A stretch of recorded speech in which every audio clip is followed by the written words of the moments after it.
अगर मैं आपसे कहूं कि इतिहास में एक ऐसा शासक था जिसका खजाना इतना विशाल था कि उसके महल में चांदी को मिट्टी की तरह साधारण माना जाता था। एक राजा जिसकी बुद्धि इतनी तीव्र थी कि दूर दूर से राजा और रानियां उसकी परीक्षा लेने आते थे। एक ऐसा व्यक्ति जिसे स्वयं ब्रह्मांड के रचयिता ने स्वप्न में प्रकट होकर वरदान दिया था, लेकिन फिर इसी राजा ने अपनी ही बनाई हुई शक्तिशाली सभ्यता को धूल में मिला दिया, केवल इसलिए क्योंकि उसने एक ऐसा निर्णय लिया जिसके भयानक परिणामों का अंदाजा वह नहीं लगा सका। क्या आप जानते हैं ये कौन था?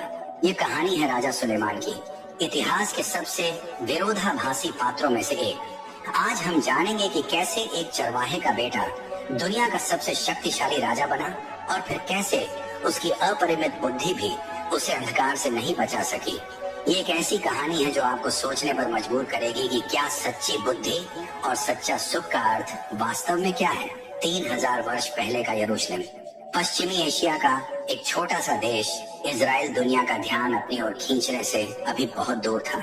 ये वही काल था जब मिस्र में नील नदी के किनारे विशाल पिरामिड चमक रहे थे, भारत में वैदिक संस्कृति अपने चरम पर थी और चीन में शांग राजवंश का शासन था। इस समय इजराइल में राजा दाऊद का शासन था, एक योद्धा राजा जिसने अपनी वीरता से राज्य को मजबूत किया था। दाऊद एक महान योद्धा था, लेकिन उसका जीवन विवादों से घिरा रहा। उसने अपने एक सेनापति उरिय्याह की पत्नी बतशेबा के साथ अनैतिक संबंध बनाए और बाद में उरिय्याह को युद्ध में मरवा दिया। इसी बतशेबा के गर्भ से जन्मा था सुलेमान। मेरी मृत्यु नजदीक है बेटे, वृद्ध दाऊद ने अपने बिस्तर पर पड़े हुए कमजोर स्वर में कहा। अब इजराइल की बागडोर तुम्हारे हाथों में होगी। सुलेमान का हृदय तेजी से धड़क रहा था। वह अभी केवल 20 वर्ष का था और इजराइल जैसे विशाल राज्य को संभालने का विचार उसे भयभीत कर रहा था। उसके कई भाई थे जो उससे बड़े और अनुभवी थे, विशेषकर अदोनिय्याह, जो अपने आप को अगला राजा घोषित कर चुका था। पिताजी, मैं तो अभी बालक हूँ, सुलेमान ने विनम्रता से कहा। मुझे नहीं पता कि लोगों का नेतृत्व कैसे करना है। मेरे भाई अदोनिय्याह पहले से ही अपने समर्थकों के साथ राज्य पर अधिकार करने की तैयारी कर रहे हैं। दाऊद ने अपना कमजोर हाथ उठाकर सुलेमान के सिर पर रखा। यहोवा ने मुझसे वादा किया था कि तुम ही इजराइल के अगले राजा होंगे। परमेश्वर का वचन कभी विफल नहीं होता और वास्तव में यही हुआ। भविष्यवक्ता नातान और याजक सादोक ने सुलेमान का अभिषेक कर दिया और सारे इजराइल ने अपने नए शासक के रूप में उसका स्वागत किया। सुलेमान ने अपने राज्याभिषेक के तुरंत बाद इजराइल के परंपरागत पूजा स्थल गिबोन में यहोवा को 1000 बलिदान चढ़ाए। उस रात जब वह विश्राम कर रहा था, एक अद्भुत घटना घटी। उसके सामने स्वप्न में स्वयं यहोवा प्रकट हुए। मांग, मैं तुझे क्या दूं? यहोवा ने पूछा। सुलेमान के सामने अनंत संभावनाएं थी। वह धन मांग सकता था, लंबी आयु, अपने शत्रुओं का विनाश या अपार सैन्य शक्ति, लेकिन उसने जो मांगा वह आज तक इतिहास की पुस्तकों में स्वर्ण अक्षरों में अंकित है। हे प्रभु, आपने मेरे पिता दाऊद के साथ बड़ी दया की है और अब मुझे उनके स्थान पर राजा बनाया है, लेकिन मैं तो एक छोटा बालक हूँ। मुझे नहीं पता कि कैसे लोगों का मार्गदर्शन करना है। आपके इन असंख्य लोगों का नेतृत्व करने के लिए मुझे एक समझदार और विवेकपूर्ण हृदय दीजिए, ताकि मैं भले और बुरे में अंतर कर सकूं, क्योंकि बिना इसके आपके इस विशाल राज्य का शासन कौन कर सकता है। यहोवा सुलेमान के इस निवेदन से अत्यंत प्रसन्न हुए। तुमने अपने लिए न तो लंबा जीवन मांगा, न धन दौलत, न अपने शत्रुओं का विनाश, बल्कि न्याय करने के लिए समझ मांगी। यहोवा ने कहा, इसलिए मैं तुम्हें ऐसा ज्ञानी और समझदार हृदय देता हूँ जैसा तुमसे पहले किसी के पास नहीं था और न भविष्य में किसी के पास होगा।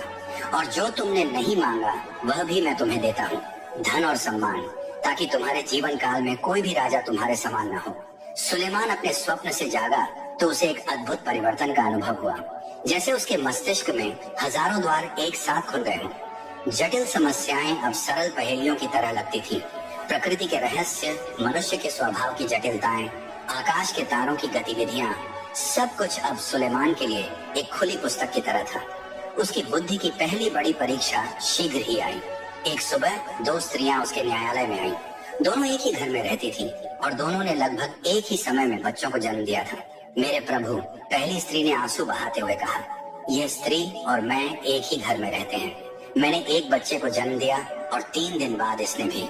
रात में इस स्त्री का बच्चा मर गया क्योंकि यह सोते समय उस पर पलट गई थी। जब यह जागी तो इसने मेरे जीवित बच्चे को ले लिया और अपने मृत बच्चे को मेरे पास रख दिया।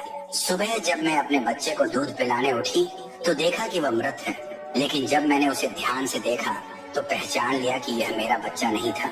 झूठ! दूसरी स्त्री ने चिल्लाते हुए कहा, जीवित बच्चा मेरा है और मृत बच्चा इसका है। नहीं, मृत बच्चा तेरा है और जीवित मेरा है, पहली स्त्री ने प्रतिवाद किया। न्यायालय में मौजूद लोग आश्चर्य कर रहे थे कि युवा राजा इस पेचीदा मामले का निपटारा कैसे करेगा। कोई गवाह नहीं था, कोई सबूत नहीं था, केवल दो स्त्रियों के विरोधाभासी दावे।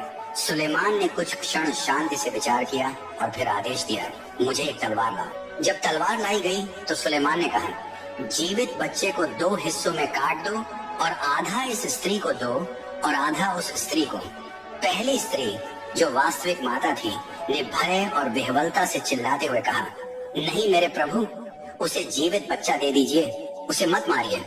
लेकिन दूसरी स्त्री ने कहा, ठीक है, उसे न तो मेरा होने दो और न ही इसका, उसे विभाजित कर दो। सुलेमान ने तुरंत फैसला सुनाया, पहली स्त्री को जीवित बच्चा दे दो, वही उसकी सच्ची माता है। इस घटना के बाद सारे इजराइल में राजा सुलेमान की बुद्धि की चर्चा होने लगी।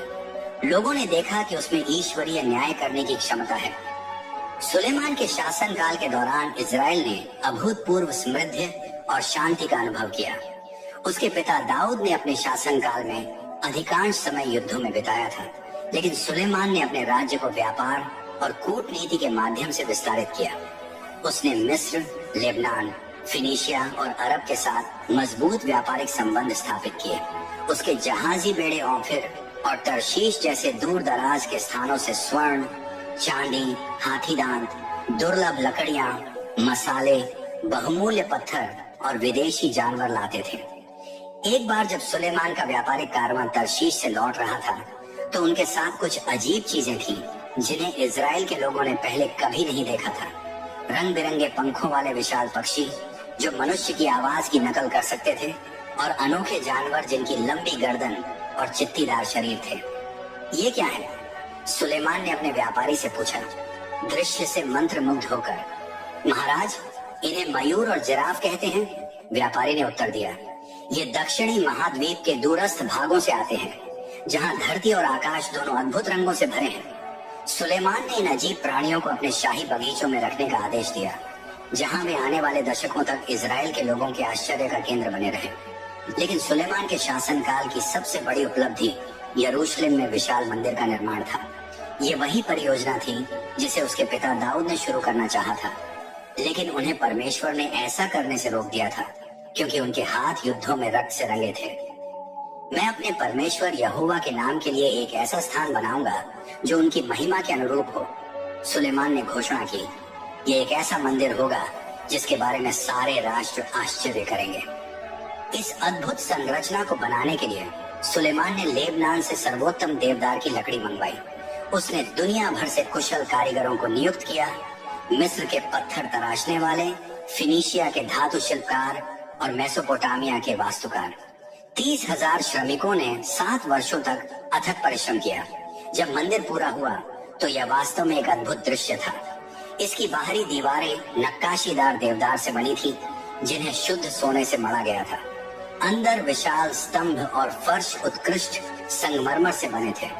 परम पवित्र स्थान, जहाँ करूबों के पंखों के नीचे वाचा का संदूक रखा जाना था, को सोने की परतों से ढका गया था, और दीवारों पर ताड़ के पेड़, करूब और खिले हुए फूलों के जटिल नक्काशी वाले डिजाइन थे।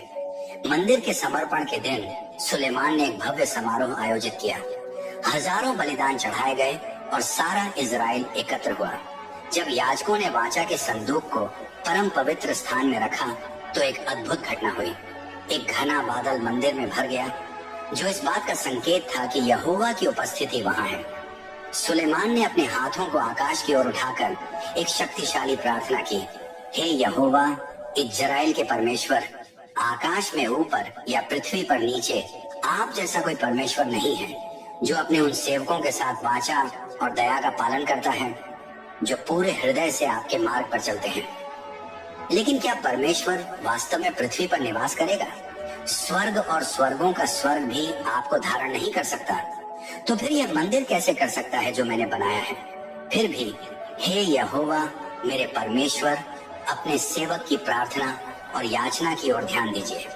इस स्थान पर दिन रात अपनी आंखें खुली रखिए, इस मंदिर पर जिसके विषय में आपने कहा है कि आप अपना नाम यहाँ रखेंगे। उस रात यहोवा फिर से सुलेमान को दिखाई दिए और कहा, मैंने तेरी प्रार्थना सुनी है, मैंने इस स्थान को अपना चुना है। यदि तू मेरे मार्ग पर चलेगा जैसे तेरा पिता दाऊद चला और मेरे सभी आदेशों का पालन करेगा, तो मैं तेरे राज्य के सिंहासन को सदा के लिए स्थापित करूंगा। लेकिन अगर तुम या तुम्हारी संतान मुझसे मुंह मोड़ लोगे और मेरे आदेशों का पालन नहीं करोगे, बल्कि अन्य देवताओं की पूजा करोगे, तो मैं इजराइल को इस भूमि से उखाड़ फेंकूंगा जो मैंने उन्हें दी है, और इस मंदिर को मैं अपनी दृष्टि से दूर कर दूंगा। सुलेमान की बुद्धि और समृद्धि की ख्याति दूर दूर तक फैल गई। दुनिया भर के राजा और रानियां उसकी बुद्धि सुनने और उसके वैभव को देखने के लिए यरूशलेम आने लगे। इनमें सबसे प्रसिद्ध मुलाकात शेबा की रानी से हुई, जो वर्तमान यमन या इथियोपिया क्षेत्र से आई थी। वह सुलेमान की बुद्धि की परीक्षा लेने के लिए कठिन पहेलियों और प्रश्नों के साथ आई थी। जब शेबा की रानी का कारवां यरूशलेम पहुंचा, तो पूरा शहर आश्चर्यचकित रह गया। सैकड़ों ऊंट मसालों, सोने और बहुमूल्य पत्थरों से लदे हुए थे। रानी और उसके अनुचरों ने सुलेमान के प्रासाद की ओर मार्च किया, जहां राजा उनकी प्रतीक्षा कर रहा था। महाराज सुलेमान, रानी ने कहा मुस्कुराते हुए, मैंने अपने देश में आपकी बुद्धि और समृद्धि के बारे में बहुत कुछ सुना है। मुझे विश्वास नहीं था कि ऐसी बातें सच हो सकती हैं, इसलिए मैं स्वयं आपकी परीक्षा लेने आई हूँ। अगले कई दिनों तक रानी ने सुलेमान से जटिल प्रश्न पूछे, ज्योतिष, गणित, दर्शन और नैतिकता के विषय में। उसने ऐसे प्रश्न भी पूछे जिनका उत्तर देना असंभव लगता था। बताइए महाराज, उसने एक शाम पूछा, क्या मानव सोच का कोई सीमा है, और यदि है तो उसके परे क्या है? ब्रह्मांड जितना विशाल है, सुलेमान ने उत्तर दिया। मानव मन उससे भी अधिक विस्तृत है, क्योंकि यह न केवल इस ब्रह्मांड को समझ सकता है, बल्कि इससे परे की कल्पना भी कर सकता है। लेकिन मानव सोच की सीमा है, और उसके परे परमेश्वर का ज्ञान है जो अनंत है। प्रत्येक प्रश्न के साथ शेबा की रानी अधिक प्रभावित होती गई। उसने देखा कि सुलेमान के महल में प्रत्येक वस्तु सोने से बनी थी, उसकी मेजों से लेकर पीने के प्यालों तक, यहाँ तक कि उसके सिंहासन तक को शुद्ध सोने से मढ़ा गया था और हाथी दांत से बनाया गया था। लेकिन सबसे ज्यादा उसे सुलेमान की बुद्धि से प्रभावित हुई। उसने देखा कि राजा न केवल जटिल राजनीतिक मामलों से निपटने में कुशल था, बल्कि वह अपने दरबारियों के साथ दयालु और उदार भी था। वह ज्ञान का स्रोत था, और उसने 3000 नीति वचन और 1000 गीत लिखे थे। अपनी यात्रा के अंत में शेबा की रानी ने स्वीकार किया, आपकी बुद्धि और समृद्धि के बारे में जो मैंने अपने देश में सुना था, वह आधा भी नहीं था। आपके लोग कितने भाग्यशाली हैं कि वे आपके सामने खड़े होकर आपकी बुद्धि सुन सकते हैं। उसने सुलेमान को 120 किक्कार सोना, बड़ी मात्रा में मसाले और बहुमूल्य पत्थर दिए। बदले में सुलेमान ने उसे वह सब कुछ दिया जो उसने मांगा, और उससे भी अधिक। ये सुलेमान के शासनकाल का स्वर्णिम युग था। इजराइल समृद्धि के शिखर पर था। यरूशलेम की सड़कें व्यापार से भरी थी, और लोग शांति और सुरक्षा में रहते थे। एक प्राचीन अभिलेख यह वर्णन करता है कि सुलेमान के शासन में यहूदा और इजराइल सुरक्षित रहते थे। हर व्यक्ति अपने अंगूर की बेल और अंजीर के पेड़ के नीचे बैठता था। चांदी को इतना साधारण समझा जाता था जितनी आम पत्थर, और देवदार की लकड़ी को उतना ही आम जितना कि साधारण सिकोमोर के पेड़। सुलेमान ने यरूशलेम को एक वैश्विक महानगर में बदल दिया। उसने भव्य इमारतें बनवाई, अपने लिए एक विशाल महल जिसे लेबनान का वन कहा जाता था, क्योंकि इसमें लेबनान से आई देवदार की लकड़ी के विशाल स्तंभों की कतारें थीं। फिरौन की पुत्री के लिए एक शानदार प्रासाद और न्याय का राजकीय महल, जहां वह अपने हाथी दांत के सिंहासन पर बैठकर न्याय करता था। सुलेमान ने स्वयं को न केवल एक राजा, बल्कि एक विद्वान और लेखक के रूप में भी स्थापित किया। उसने प्रकृति, मानव व्यवहार और नैतिकता पर विस्तृत रूप से लिखा।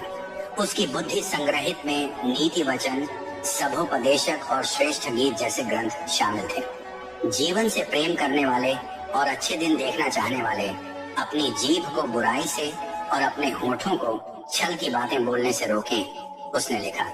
बुराई से दूर रहें और भलाई करें, शांति की खोज करें और उसका अनुसरण करें। उसने जीवन के हर पहलू पर अपने विचार व्यक्त किए। प्रेम, विवाह, कार्य, धन, बुढ़ापा और मृत्यु। वह एक ऐसा व्यक्ति था जिसके पास न केवल अपार धन था, बल्कि अपार ज्ञान भी था। सुलेमान के राज्य की समृद्धि बढ़ती गई, लेकिन साथ ही एक छिपा हुआ खतरा भी उत्पन्न हो रहा था। जो व्यक्ति इतना बुद्धिमान था कि दुनिया की सबसे कठिन पहेलियों का समाधान कर सकता था, वह अपने व्यक्तिगत जीवन में एक गंभीर गलती कर रहा था। इजराइल को मजबूत करने और पड़ोसी देशों से मित्रता बढ़ाने के लिए सुलेमान ने राजनीतिक गठबंधन स्थापित किए। उस समय के रिवाज के अनुसार इन गठबंधनों को अक्सर शाही विवाहों द्वारा मजबूत किया जाता था। इसलिए सुलेमान ने मिस्र, मोआब, अम्मोन, एदोम, सीदोन और हित्ती जैसे देशों की राजकुमारियों से विवाह किया। प्रारंभ में ये विवाह केवल राजनीतिक थे, लेकिन जैसे जैसे समय बीता, सुलेमान अपनी इन विदेशी पत्नियों से गहराई से जुड़ने लगा और अंततः उसके पास 700 राजकीय पत्नियां और 300 पत्नियां हो गईं। सुलेमान का एक विश्वास पात्र सलाहकार यहोयादा का पुत्र बनाया था, जो इजराइल की सेना का प्रमुख था। एक दिन जब वे यरूशलेम की प्राचीर पर टहल रहे थे, बनायाह ने साहस जुटाकर राजा से एक कठिन प्रश्न पूछा। मेरे प्रभु, बनायाह ने सावधानी से शुरू किया, मैं आपकी बुद्धि और शासन की गहरी प्रशंसा करता हूँ, लेकिन मैं एक चिंता व्यक्त करना चाहता हूँ। आपने इतनी विदेशी स्त्रियों से विवाह क्यों किया है? क्या आप नहीं जानते कि हमारे पवित्र नियम में इसका निषेध है? सुलेमान ने अपने सलाहकार की ओर देखा। उसके चेहरे पर थोड़ी अप्रसन्नता थी, लेकिन फिर मुस्कुराया। बनायाह, तुम एक अच्छे सैनिक हो, लेकिन तुम कूटनीति नहीं समझते। इन विवाहों ने इजराइल को हमारे पड़ोसियों के साथ शांति दिलाई है। इस शांति के कारण ही हम इतनी समृद्धि का आनंद ले रहे हैं। बनायाह अभी भी आश्वस्त नहीं था, लेकिन महाराज, पवित्र नियम में स्पष्ट रूप से कहा गया है, तुम विदेशी स्त्रियों से विवाह मत करो, नहीं तो वे तुम्हारा हृदय उनके देवताओं की ओर फेर देंगी। क्या आप नहीं डरते कि ये होगा? सुलेमान ने उदासीनता से हाथ हिलाया। मैं इजराइल का सबसे बुद्धिमान व्यक्ति हूँ बनायाह, मैं हर परीक्षा में सफल रहा हूँ। क्या तुम्हें लगता है कि मैं अपना हृदय अन्य देवताओं की ओर फेर दूंगा? मैं नियंत्रण में हूँ। लेकिन सच्चाई यह थी कि सुलेमान नियंत्रण खो रहा था। हालांकि उसके पास अपार बुद्धि थी, लेकिन यह बुद्धि उसकी कमजोरियों से उसकी रक्षा नहीं कर सकी। उसकी पत्नियों ने उससे अपने देवताओं के लिए पूजा स्थल बनाने का अनुरोध किया और उसने उनकी इच्छाओं को पूरा किया। सुलेमान के महल के पूर्वी भाग में एक ऐसा क्षेत्र था जहाँ कई विदेशी देवताओं के लिए मंदिर और वेदियां स्थापित की गई थी। सीदोनियों की देवी अश्तोरेत, मोआबियों का देवता कमोश और अम्मोनियों का देवता मोलेक। इन देवताओं की पूजा अक्सर अनैतिक और कभी-कभी क्रूर तरीकों से की जाती थी। कुछ अवसरों पर मोलेक की वेदी पर मानव बलिदान भी होते थे। प्रारंभ में सुलेमान ने इन पूजा स्थलों को केवल अपनी पत्नियों के लिए बनवाया था और वह स्वयं उनमें भाग नहीं लेता था, लेकिन धीरे धीरे वह अपनी प्रियतम पत्नियों के साथ इन अनुष्ठानों में शामिल होने लगा। शुरू में केवल एक पर्यवेक्षक के रूप में, फिर एक प्रतिभागी के रूप में। एक शाम जब यरूशलेम में अंधेरा छा रहा था, एक वृद्ध भविष्यवक्ता नाथान, जो एक समय सुलेमान के पिता दाऊद का सलाहकार था, राजा के कक्ष में प्रवेश किया। वह सीधे पहरेदारों के बीच से गुजरा, जैसे कि वे उसे देख ही नहीं सकते थे। सुलेमान, नाथान ने कहा। उसकी आवाज कमरे में गूंजी। राजा, जो अपने लेखन कक्ष में एकांत में बैठा था, चौंक गया। कौन है? कौन मेरे निजी चैम्बर में आया है? वह व्यक्ति जिसने तुम्हारे पिता को परमेश्वर का वचन सुनाया और अब उसी वचन को तुम्हारे पास लाया है, वृद्ध भविष्यवक्ता ने कहा। सुलेमान, तुम क्या कर रहे हो? तुमने, जिसे परमेश्वर ने अद्वितीय बुद्धि दी, तुमने मूर्ति पूजा की अनुमति कैसे दे दी? इस पवित्र शहर में जहाँ परमेश्वर का मंदिर खड़ा है, तुम विदेशी देवताओं की वेदियां स्थापित कर रहे हो। सुलेमान 2 कदम पीछे हट गया। उसका चेहरा विस्मय और शर्म से लाल हो गया। मैंने सिर्फ अपनी पत्नियों को खुश करने के लिए ऐसा किया। मैं स्वयं उन देवताओं में विश्वास नहीं करता, और फिर भी तुम उनके अनुष्ठानों में भाग लेते हो।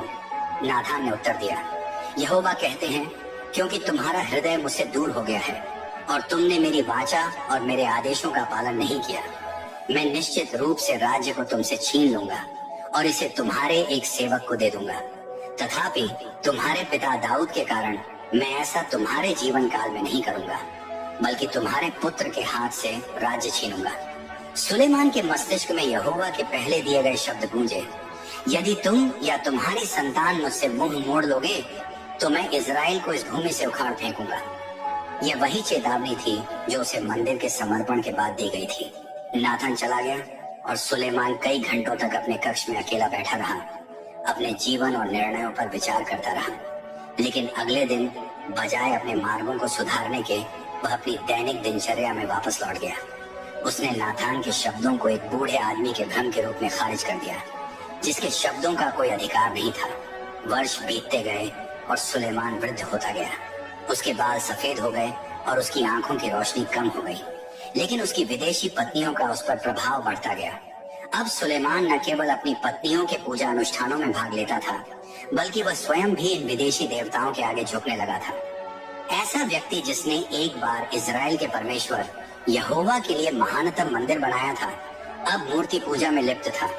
उसकी बुद्धि, उसकी अंतर्दृष्टि, ये सब अब विदेशी कुरीतियों के समक्ष झुक गए थे।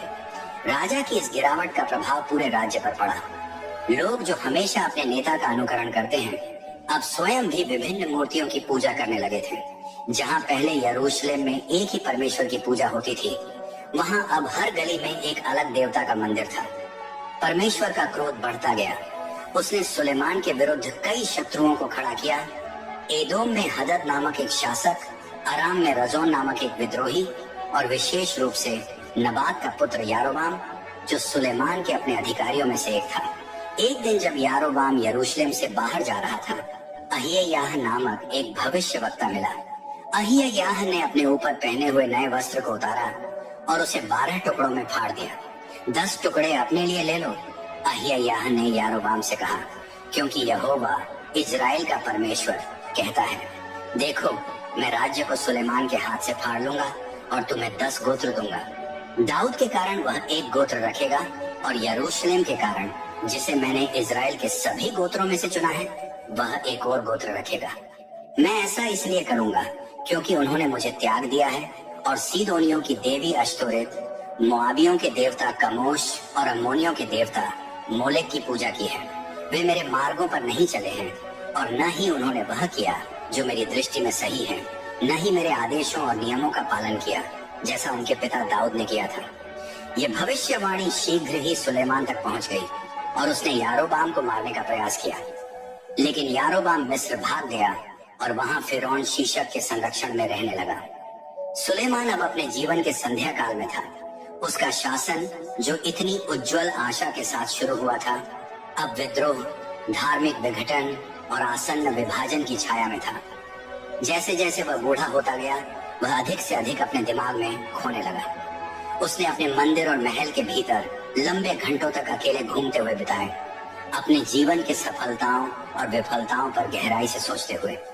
एक रात जब वह अपने महल की छत पर अकेला था और आकाश में चमकते तारों को देख रहा था, अचानक उसे एहसास हुआ कि उसका सारा ज्ञान, सारी समृद्धि और सारी शक्ति, ये सब कुछ कितना व्यर्थ था। मैंने सब कुछ पाने की कोशिश की, उसने स्वयं से कहा। ज्ञान, सुख, धन, शक्ति, और अब मैं क्या पाता हूँ? व्यर्थता। सब कुछ व्यर्थता है और हवा को पकड़ने का प्रयास। सुलेमान ने यरूशलेम के सुंदर मंदिर को देखा, जो अब भी शाम के धुंधलके में चमक रहा था, लेकिन उसके मन में अब वह खुशी नहीं थी। मैंने परमेश्वर के लिए घर बनाया, उसने सोचा, लेकिन अपने हृदय में उसके लिए स्थान नहीं रखा। मैंने अपने हृदय को अन्य देवताओं की ओर मोड़ दिया, वह लिखने लगा। बाद में जिसे हम सभोपदेशक के नाम से जानते हैं, मैंने सुख भोगा, धन कमाया, भवन बनाए, लेकिन देखा सब व्यर्थता है। जो कुछ भी मेरी आंखों ने चाहा उसे पाया, फिर भी हृदय तृप्त नहीं हुआ। सुलेमान ने महसूस किया, ज्ञान दुख लाता है, धन अतृप्ति लाता है, सुख क्षणिक है और अंत में मृत्यु सबको बराबर कर देती है। परंतु अपने जीवन के अंतिम क्षणों में उसने एक सच्चाई को पकड़ा। परमेश्वर से डरो और उसकी आज्ञाओं का पालन करो, यही मनुष्य का सब कुछ है। उसका अंतिम दिन आया। थके हुए, कांपते हाथों के साथ वह पलंग पर लेटा था। पुत्र रहोबियाम पास खड़ा था। कमजोर आवाज में सुलेमान ने कहा, मेरे बेटे, मैंने गलतियां की, अपने हृदय को अन्य देवताओं की ओर मोड़ा। तुम ऐसा न करना, परमेश्वर के प्रति सच्चे रहना। लेकिन सुलेमान जानता था, रहोबियाम पूरी तरह नहीं समझ पाया। अंतिम क्षणों में उसे अपने जीवन की झलकियां दिखी, मंदिर का समर्पण, ज्ञान की ऊंचाइयां और फिर पतन की गहराइयां। पश्चाताप करते हुए उसने प्रार्थना की, हे यहोवा, मैंने पाप किया है, मुझे क्षमा करें। आंसू उसकी सफेद दाढ़ी पर गिरे और उसके भीतर एक अनोखी शांति भर गई। परमेश्वर की क्षमा की शांति। उसके अंतिम शब्द थे, व्यर्थताओं की व्यर्थता, सब कुछ व्यर्थ है, परंतु परमेश्वर के प्रेम में मैंने अर्थ पाया है।